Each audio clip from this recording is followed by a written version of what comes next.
السلام علیکم۔ سید محمد محب النبی دواخانہ حمیدیہ چینل پر ایک نئی اور انتہائی مفید ویڈیو کے ساتھ آپ کی خدمت میں حاضر ہے۔ اس ویڈیو میں آپ کے لیے ہے نزلہ، زکام اور اس کی وجہ سے ہونے والے سر درد سے نجات پانے کا ایک انتہائی مفید اور بے خطا نسخہ، جسے آپ بوقت ضرورت استعمال کر کے نزلہ، زکام اور اس کی وجہ سے ہونے والے سر درد سے نجات حاصل کر سکتے ہیں۔ نسخہ کے اجزاء اور اس کے بنانے کا طریقہ نوٹ کر لیں۔ اجزاء میں گل بنفشہ 6 گرام، اناب 5 عدد، لسوڑی 9 عدد، تخم ختمی 6 گرام، تخم خبازی 6 گرام، ملٹھی 6 گرام۔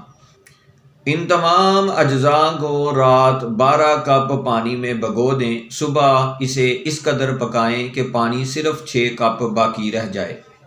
چولہا بند کر دیں اور اسے ٹھنڈا ہونے دیں۔ جب ٹھنڈا ہو جائے اچھی طرح ہاتھوں میں مسل کر اسے پون لیں اور اس پانی کو فریج میں محفوظ کر لیں۔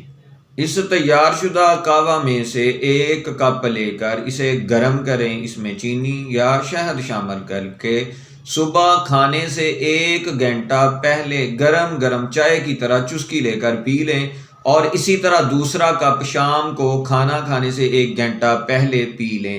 3 دن تک اسے استعمال کریں۔ اگر ضرورت ہو تو 3 دن کے لیے مزید بنا لیں۔ انشاءاللہ آپ کو نزلہ، زکام اور اس کی وجہ سے ہونے والے سر درد سے اللہ تعالیٰ کی ذات شفا عطا فرمائے گی۔ دعاؤں میں ضرور یاد رکھا کریں۔ ملیں گے ایک نئی اور انتہائی مفید ویڈیو کے ساتھ، تب تک کے لیے اللہ تعالیٰ کی ذات میری اور آپ کی حامی و ناصر ہو۔